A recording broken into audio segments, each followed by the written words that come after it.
Have you ever been to a park at SeaWorld and noticed that the orca's fins are tilted or leaned back?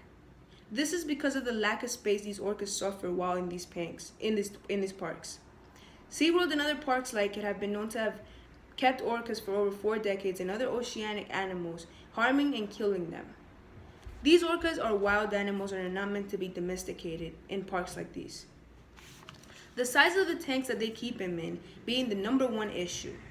The fins are tilted back because they do not get enough oxygen in these tanks. Orcas are known to swim in a straight line. In parks like SeaWorld, they swim in circles or they turn around and they hit their fins, self-mutilating themselves in the tanks because they do not have enough space, and this makes them depressed.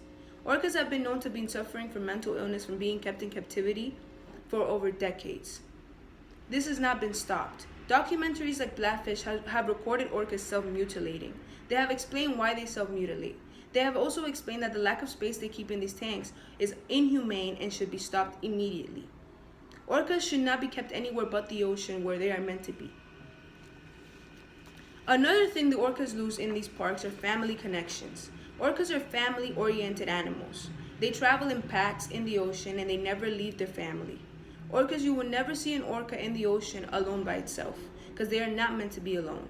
They use communications that they develop in the wild to communicate with their family always.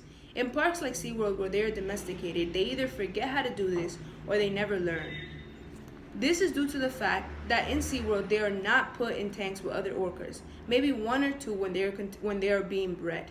Orcas are mostly kept by themselves, which are very depressing. Blackfish documentary documented that an orca being kept in a SeaWorld tank is like a human being forced to live in a bathtub. This is not okay. This is not humane for the orca.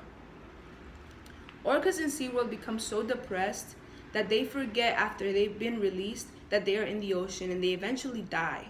They eventually die because they cannot develop the skills needed to survive in their natural habitat. This is all a very sad thing that the orcas have to go through while in these parks, and this should be stopped immediately. SeaWorld will not stop breeding their orcas. SeaWorld will not stop getting the orcas.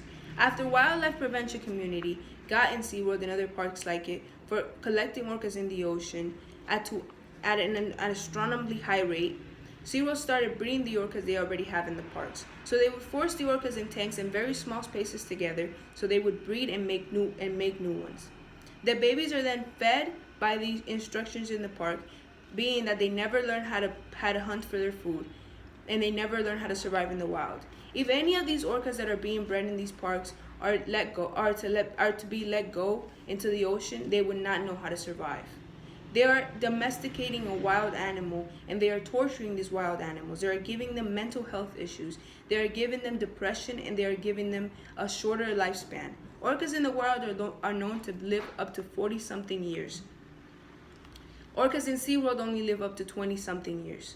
These are shortening 20 years of their life because of how depressed and how sad they are. Orcas are not meant to be like this. Orcas are not aggressive animals. Many documented things have occurred. Structures have been known to have been killed by orcas because of their aggressive behavior. Orcas in the ocean are not aggressive. They are only aggressive when they're hunting for prey. Orcas are being changed. Their behaviors are being affected by this. And this is cruel and unjust. And we as humans have a right to stop this. So we should.